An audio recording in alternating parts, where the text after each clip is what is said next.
Welcome back in गैगमान search tutorials. आज की वीडियो में हम दिस कीवर्ड डिस्कस करने जा रहे हैं। दिस कीवर्ड बहुत इंपॉर्टेंट है।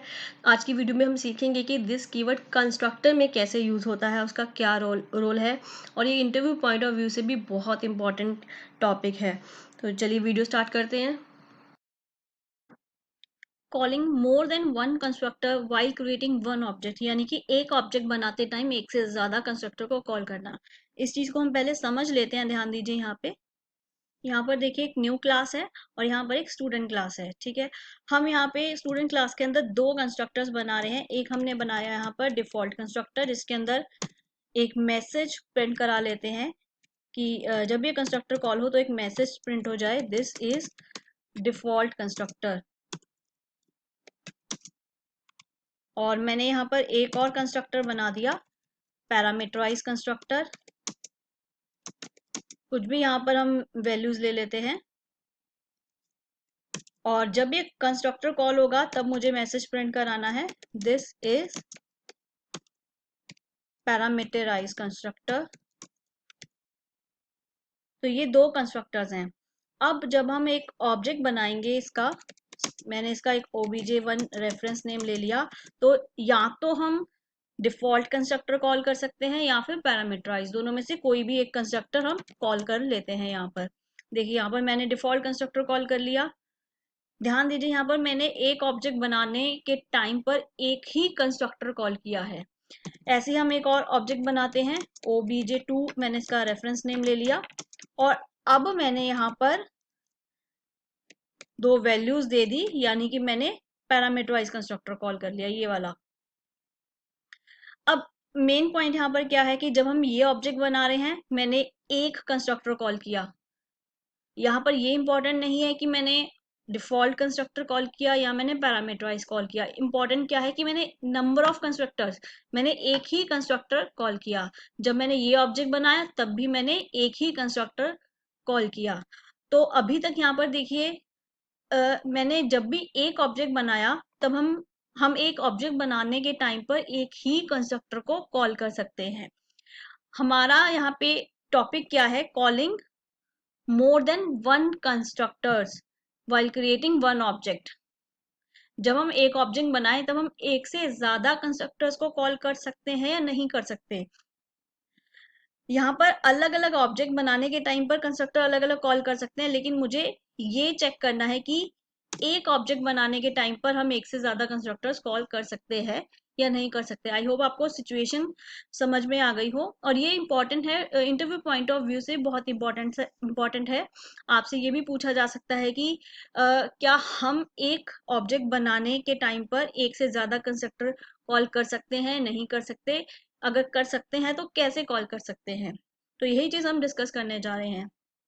तो देखिए, अब इसको हम कैसे कॉल कर सकते हैं। अभी के लिए देखिए, यहाँ पर मैंने डिफॉल्ट कंस्ट्रक्टर कॉल किया हुआ है।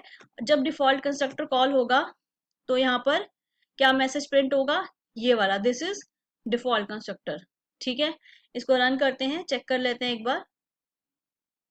ये यहाँ पर मैसेज प्रिंट हो गया, दिस इज डिफॉल्ट कंस्ट्रक्टर। अगर हम पैरामीटराइज कंस्ट्रक्टर यहाँ पर कॉल करते तो यहाँ पर ये मैसेज प्रिंट हो जाता, दिस इज पैरामीटराइज कंस्ट्रक्टर। ये देखिए, लेकिन मुझे यहाँ पर दोनों कंस्ट्रक्टर्स कॉल करने हैं। वो देखिए हम कैसे करेंगे। उसके लिए होता है this keyword. This keyword this keyword से हम एक से ज्यादा कंस्ट्रक्टर्स कैसे करेंगे, ये देखिए। यहाँ पर मैंने अभी के लिए ये लिखा, दिस ब्रैकेट सेमीकोलन। अब देखिए यहाँ पर इससे क्या होगा, जब ये लाइन एग्जीक्यूट होगी, यहां से मैंने पैरामीटराइज कंस्ट्रक्टर कॉल किया है तो फोकस यहाँ पे, यहाँ से कहाँ जाएगा, यहाँ पर ये वाला कंस्ट्रक्टर कॉल हो जाएगा। ठीक है, कर्ली ब्रेसेस के अंदर गए, उसके बाद ये वाली स्टेटमेंट है। जैसे ही वो देखेगा कि ये वाली स्टेटमेंट है, दिस ब्रैकेट सेमीकोलन, इसका मतलब क्या है, दिस कीवर्ड हमेशा करंट ऑब्जेक्ट को रेफर करता है। ठीक है, वो देखेगा कि दिस कीवर्ड है तो वो यहां जंप करेगा, इस कंस्ट्रक्टर पे। क्यों जंप करेगा वो भी देखिए, यहाँ पर दिस के बाद देखिए ब्रैकेट है, ब्रैकेट के अंदर कुछ भी नहीं है, यानी कि जीरो पैरामीटर। तो वो जीरो पैरामीटर के कंस्ट्रक्टर यहाँ जंप करेगा, यहाँ जंप करेगा, कर्ली ब्रेसेस के अंदर आएगा, ये वाली स्टेटमेंट एग्जीक्यूट होगी, this is default constructor print होगा। उसके बाद यहाँ पर आएगा next line, curly braces close हो जाएंगे तो फोकस दोबारा यहाँ पर वापस आ जाएगा। उसके बाद नेक्स्ट लाइन ये दिस इज पैरामीटराइज कंस्ट्रक्टर, ये आउटपुट आएगा, फिर कर्ली ब्रेसेस क्लोज। तो दिस ब्रैकेट सेमीकोलन, इसका मतलब क्या है कि करंट ऑब्जेक्ट के रेफरेंस के थ्रू आप डिफॉल्ट कंस्ट्रक्टर को कॉल कीजिए। ब्रैकेट के अंदर कुछ भी नहीं है, जीरो पैरामीटर है, यानी कि जीरो पैरामीटर वाले कंस्ट्रक्टर को, डिफॉल्ट कंस्ट्रक्टर को कॉल कीजिए। ठीक है, तो आउटपुट क्या आना चाहिए यहाँ पर, पहले ये आना चाहिए, उसके बाद ये आना चाहिए। रन करके देख लेते हैं।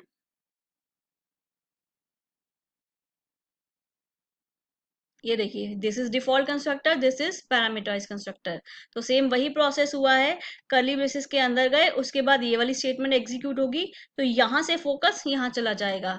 ये जो चीज है दिस ब्रैकेट सेमीकोलन, ये डिफॉल्ट कंस्ट्रक्टर को कॉल करेगी, तो ये वाली लाइन प्रिंट हो जाएगी, और उसके बाद ये वाली स्टेटमेंट एग्जीक्यूट होगी तो ये प्रिंट हो जाएगा।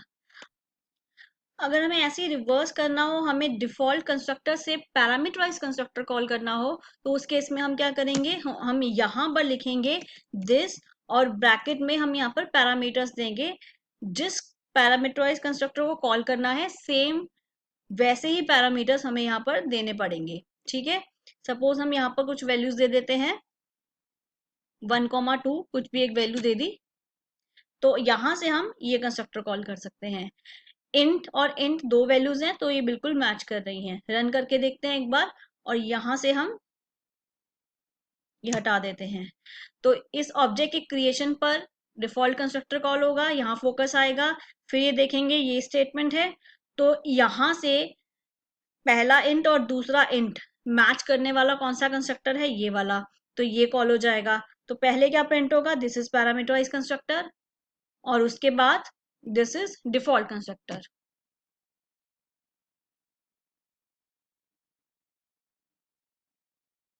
देखिए, दिस इज पैरामीटराइज कंस्ट्रक्टर और this is default constructor.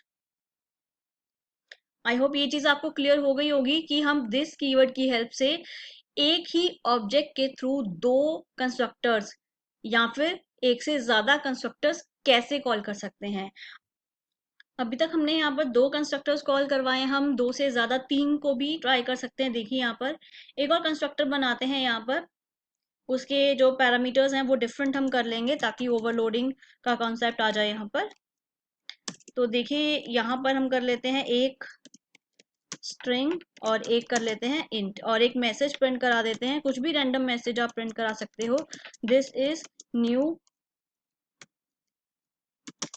Parameterise constructor. ठीक है, अब देखिए, अब हम चाहते हैं कि जब ये हम ऑब्जेक्ट बनाएं, यहाँ पर डिफॉल्ट कंस्ट्रक्टर कॉल हो रहा है, डिफॉल्ट कंस्ट्रक्टर से ये वाला कंस्ट्रक्टर और कॉल हो रहा है, और यहाँ से हम चाहते हैं कि ये वाला कंस्ट्रक्टर कॉल हो जाए। तो कुछ नहीं करना, आपको दिस कीवर्ड के अंदर सेम पैरामीटर्स देने हैं, दिस ब्रैकेट, और यहाँ पर अब देखिए पहले स्ट्रिंग है फिर इंट है, तो आपको जस्ट दो वैल्यूज देनी है। सपोज मैंने ये दे दी और एक ये दे दी, तो ये यहाँ से पैरामीटर्स मैच होंगे तो ये कंस्ट्रक्टर कॉल हो जाएगा।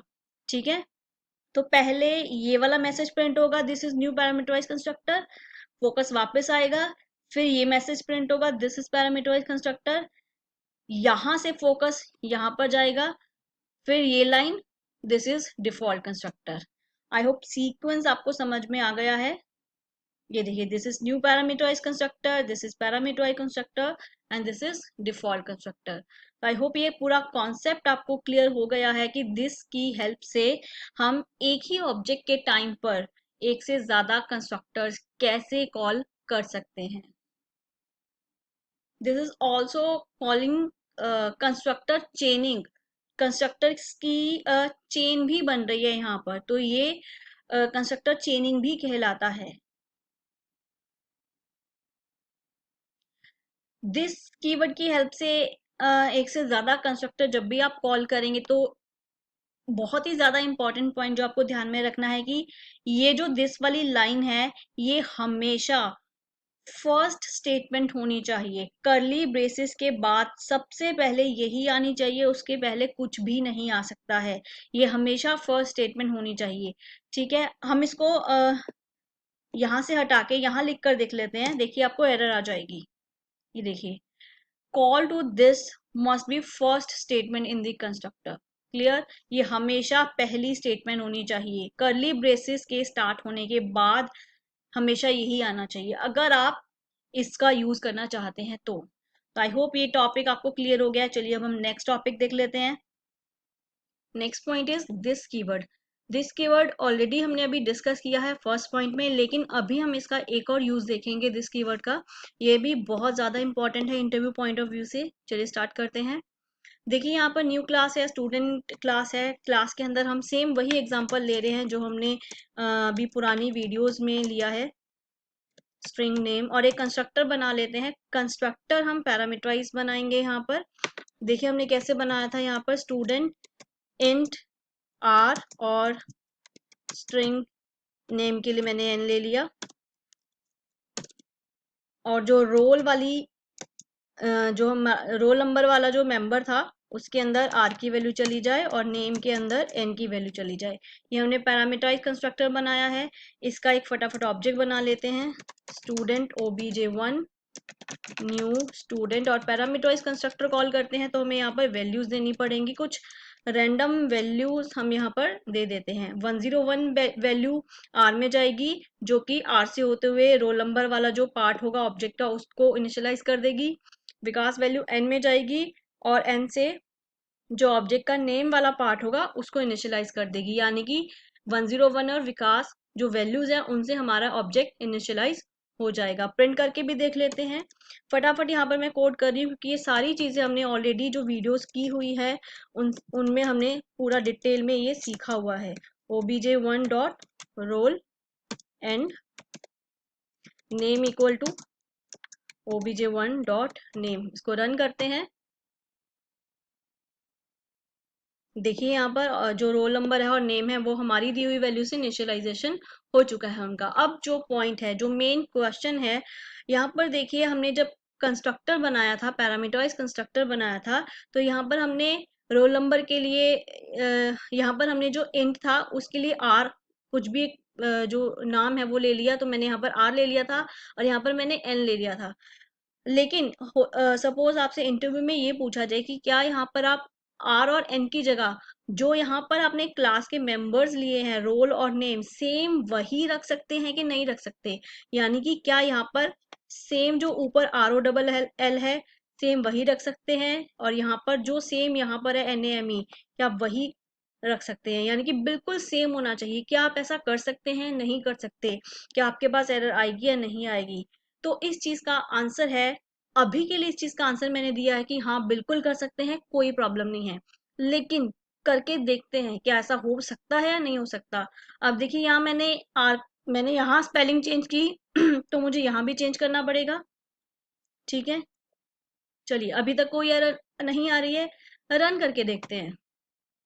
और प्लीज इस चीज को बहुत ध्यान से समझिए, ये कॉन्सेप्ट बहुत ही ज्यादा इंपॉर्टेंट है दिस कीवर्ड का। चलिए रन करके देखते हैं।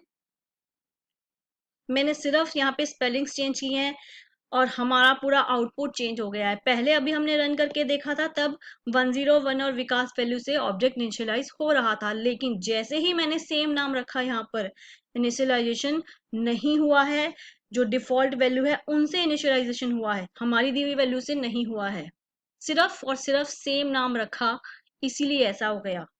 अब देखिए ध्यान से, मैंने इसका आंसर किया था कि हाँ बिल्कुल रख सकते हैं, कोई प्रॉब्लम नहीं है, लेकिन प्रॉब्लम आ गई। प्रॉब्लम क्या आ गई कि हमारी दी वैल्यू से इनिशियलाइजेशन नहीं हो रहा है। तो इसका सोल्यूशन क्या है?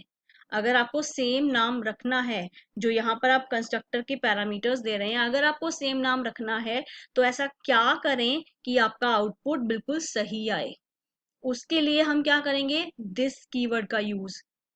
दिस कीवर्ड का use, this is very very important. देखिए यहाँ पर हमें क्या करना होगा, हमें यहाँ पर लिखना होगा this dot role and this dot name. बस इतना सा हमें चेंज करना होगा। अब देखिए आउटपुट आता है कि नहीं आता। 100% आउटपुट आएगा ही आएगा। देखिए यहाँ पर इनिशियलाइजेशन हो गया, जो हमने वैल्यूज दी थी बिल्कुल वही वैल्यूज आ गई हैं। क्लियर? तो ये आपका आंसर है कि बिल्कुल कर सकते हैं, सेम नाम रख सकते हैं, कोई प्रॉब्लम नहीं है, बस आपको यहाँ पे दिस डॉट लगाना पड़ेगा। अब सबसे इम्पॉर्टेंट पॉइंट, क्यों लगाना पड़ेगा? ऐसा क्या हुआ कि दिस डॉट लिखने से हमारा आंसर आ गया? क्यों आ गया? पहले क्यों नहीं आया था, अब क्यों आ गया है? पूरा कॉन्सेप्ट देखिए क्या है।